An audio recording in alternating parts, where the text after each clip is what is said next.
Hello, welcome to Floyd Models Kit Review Time. Today we've got Hasegawa's 172nd. This is the Eurofighter Typhoon, the single seat version. Now, over the last few weeks, we've been looking a lot at 172nd scale kits and how they've come along in leaps and bounds. And in fact, we put together the fantastic, I have to highly recommend it, F-35 172nd by Hasegawa as a video build a couple of weeks ago and absolutely loved it. So we thought we'd have a look at this one and see if this kit is as good as the F-35 was. So, standard thing in the box, as you can see. We've got this lovely little bit of box art. Hasegawa's very good at doing their box art, as you can see down here. It does say it comes with the display base as a bonus part. We actually have that for the F-35 and it looked very nice indeed. So looking around on the box, we can see just a little bit of blur there. And we can see it on there. So your kit number for this one is 01570 or E40. You can see it's £28 and it is available through the PM store. Shameless plug as always. Okay, and we've got a picture of it built up on there just like that. Now, we've been discussing a lot on the actual Floyd Models site recently how we are loving the way that the new 72nd scale kits are matching up. The level of detail, the fit, the things like that, it's not how it used to be. If you're thinking you're coming from this from like the pre-2000s, these are like night and day kits these days. And as we can see down in here, we've got a good box full of stuff. We've got a little canopy set down in there, nicely done. We've got one big bag of all the parts. Not exactly a mass fan of that, but it is interesting to see how Hasegawa have changed their bags. I know that's a little thing, but it's things you spot when you do this every day. Okay, and then we've got the usual thing down in here. So we've got some decals, and we can see we've got the various markings down in there. We assume this is a thing for the stand. So we've got a little bit of instructions down there for the stand. And as always, we'll start with the instructions. So it's Hasegawa's standard pull-out sheet style. So we do know that obviously it's modular with a 2-seat, single seat and a couple of other versions down in here. So that's why it's saying just down in here about not using certain parts of greyed out as always. And then usual type of fit, pretty much standard. As you can see, starting with the cockpit going down in there. Looks like we've got decals for the actual instrument panels if you wanted to do those, or obviously you could dry brush them out. Modular front end for the 2-seat and the single, as we know. So this is obviously the single seat, so you just put in the front one in. Those will drop in there. There's a couple of holes to open up as well, so don't forget those. The actual panel, we've got, again, decals being fitted down into there. We've got a simple seat, tails going down on, and then a couple of vents at the rear, and then obviously all the bits and pieces going in at the front there. It's not mentioning anything about weight in the nose, but might be worth popping a little bit of weight just down in there to make sure you haven't got a tail sitter, or if not, it might balance it on the stand a little bit nicer. Down in here we've got mid-length engines for the nozzles down in there. We've got the speed brake sort of underside, that one being fitted up. A little bit of formal work down in there to help with the spread. Again, nice little touch with that. A little bit of detail telling about the painting differences with that intake lip being fitted on. And then moving across, you can see standard type of thing, very similar to the 148 scale actually, the way this is going together. So we've got the intake system, and then obviously we've got the stand if you're going to use it or not. Obviously you've got a blanket plate if you're not. Wing section, one piece, big wing underneath there. Tops going on, and then we've got the pods on the outsides just like that. That entire section being fitted up underneath, nozzles going in.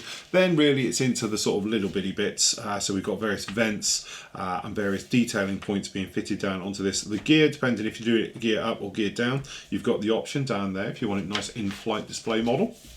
And then obviously got the pilot figure, okay, and then speed brake up or down, all of those being fitted in, canopy system being fitted in, and then your weapons call out for this one as well. Very nice, it comes with brimstone, which is actually, you know, I haven't seen that before in a 72nd scale kit, definitely, but we've got the standard sort of fit for this one. So we've got your Meteor or the sort of AMRAAM loadout, we've got alarm missiles, and then obviously your usual air-to-air fit right the way through with these ones, as you might imagine. So then your weapons fit being fitted down in there. And then obviously calling for the call outs in the various areas where they're going to go and store locations just like that. As for markings, you've got a couple of options. So we've got the British one down in here. So it's going to be, I assume they're doing it under the sort of GR4 type of fit out, right the way down in there. So you have got a couple of different ones. So we've got 17 Squadron or 3 Squadron on those ones, all right.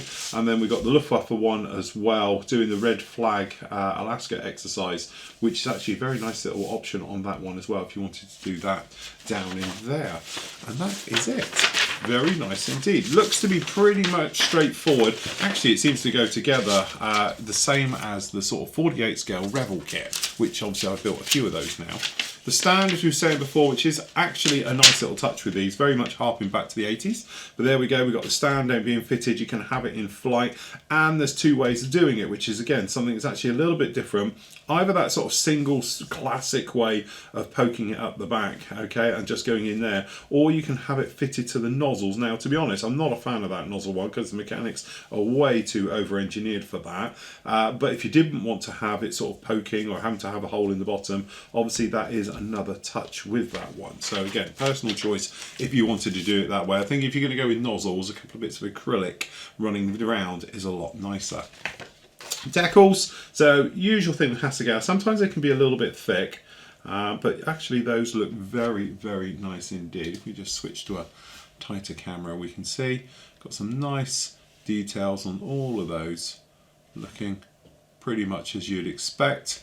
A little bit, you can see you catch it in the light, not a lot of carrier film on those, so it should be pretty straightforward on all of that. And then down in here, this is that sort of very limited detail for the cockpit. So again, it's 70-second, you're not going to see a ton of it, especially you've got the pilot figure in, but generally I think you'd be better off with a wash and a dry brush and doing this.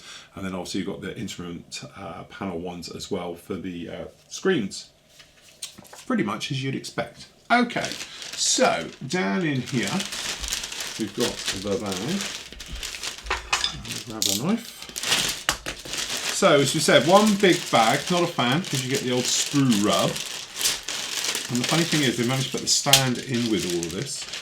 Okay, so this is your stand. We'll just move it out of the way. As you can see, exactly the same type of stand as we had for the actual F-35 when we was working on the Lightning. Okay, so you can see, so these are the ones that are going to go up. They're not even rounded, they're just squared really, so I wouldn't worry about those. I'll just go with a classic one. I think it looks a lot nicer. Right, so into the parts. We can see, so I just thought we had a little bit of a sink mark there. I think it's just the way the light. It's typical Hasegawa's very chinky, hard styrene, which is great because you don't tend to get any sort of sink marks or anything else like that in here. And I think with these, because of the scale, we can probably keep in the close-up camera. As we can see, catch it in the light. You can see beautiful recessed details right the way through. Again, this is, you know, it's a modern aircraft. You're not going to get 100 panel lines, certainly not going to be covered in rivets. It's all composites and things like that now. So actually, it's pretty spot on from what I can see. The access panels that are on it are all there. It looks clean, it looks sharp, it looks good moulding, even right the way onto the underside, right the way through. Cockpit detail, again, this is what we're talking about. You know, a lot of people sort of shy away because of the level of detail that it's a 1/72 scale kit. Honestly, this is actually very, very nice indeed. So we've got good detail right the way through, no problem with that. And as you said before, I think you're far better off having a dry brush and perhaps a little bit of weathering being put on this cockpit than certainly using the decals because they're just gnarly. Okay, and we've got the rear part as well, and we can see the other side for that one. No detail on the inside, but we've got locating areas quite nicely laid out as well for putting all the sort of bulkheads and the cockpit and things like that in there. Inside of the speed brake, there's a tiny little ejector pin in there if you were to have it open, but again, considering of what it is, beautiful detail right the way through, very three-dimensional the way that they've got all of that in. And then we've got the other part, the top of the speed brake as well in there, just like that. So again, both detailed a lot again for the 72nd scale kit. Very nicely done. Underside, as I say, we can see the underside of that wing. You can see all the glorious detail right the way through as we would expect. And if I'm honest, I think this has got nicer, sharper detail than what we saw actually on the 48 scale Revel ones. I know they're a little bit older now, but yeah, definitely very, very nice indeed. That intake, we've got some nice details in there. We've got all the little details you might expect right the way through. They haven't skimped on anything. Very nice, no ejector pin obviously or anything like that, just down in here for the actual intake. The center as well, the splitter, very nicely done. The nose, good one piece, which is nice to see right the way through. And then obviously under here we've got all the areas for opening up. So these are open anyway because it's the actuators for the ailerons, but the rest of them you're going to have to open up your holes if you want to have the pylons in there just like that. Okay, so again, very, very nice indeed. Okay, so that's weaponry we'll look at a moment. That's weaponry we'll look at in a moment. So down in here we've got your pylons, you've got your pilot figure, which actually he doesn't look too bad. We've got a couple of selections of arms, because obviously the guy in the back and the front. We've got the old-fashioned helmet with the lumps and bumps all over it, the sort of warty helmet, as we used to call it. Okay, nozzle, again, one piece. It's not the sharpest detail. I'm sure there should be a few little more details on that, but it's not too bad. No weight on wheels as well, but they are split in two, so you've got the actual detail for the actual brakes. And then, as we can imagine, we've got the pylons, very nicely done, the sort of actuators for the ailerons, things like that. We've got the fuel tanks, you know, very nice indeed. No problem with that. And it's nice that we get 3 fuel tanks. It's not the usual you get 2 and then, you know, or 4. So they have done it again, so that's quite nice. And then down in here, this is a repeat for the pylon with the engines and everything, so there's 2 in those. We have got some rogue missiles, which I don't know if they've come off of somewhere or just floating around. We'll check that in a minute. Again, then down in here we got these boards, which obviously duplicate up as the engine mounts as well down the back. The gear doesn't look too bad actually, considering its scale again. No problem with that whatsoever. And again, we've got the side pods, things like that, running down on this. Good level of detail. We've got the nose wheel. Yeah, very, very nice indeed. Okay, tops of the wings, as we can see, and we've got the tail, so we can see some nice details on the tail. Tops of the wings, we say it's all composite, so we're not going to see too much around here.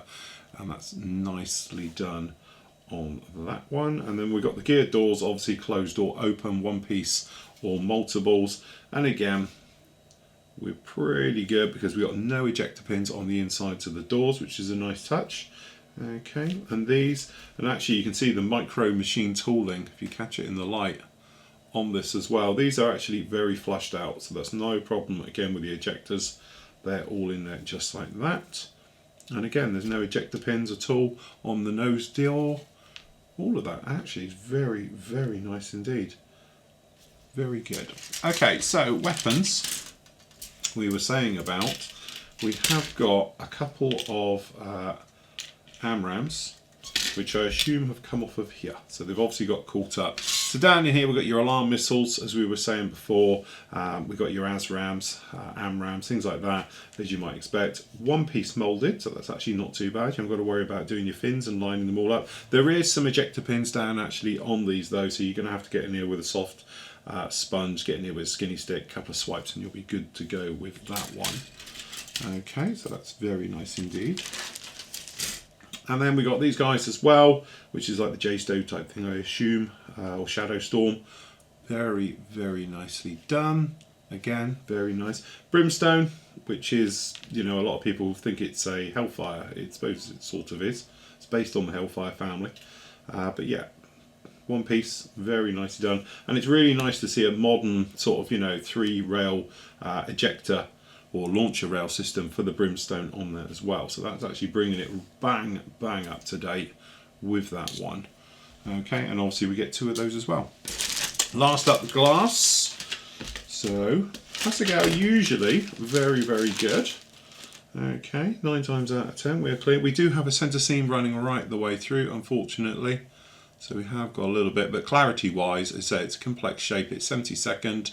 Thickness-wise and stuff like that, you know, obviously you're always going to lose a little bit down in there, but I think it's perfectly adequate. Again, the nice thing is on the nose one, we don't have a centre seam. Actually on the front, that's totally clear, no problem with that at all. Again, good clarity, no marks, no blemishes or anything else like that. And then down in here, we've just got a couple for the lights and a few other little navigation things. They're very nicely done.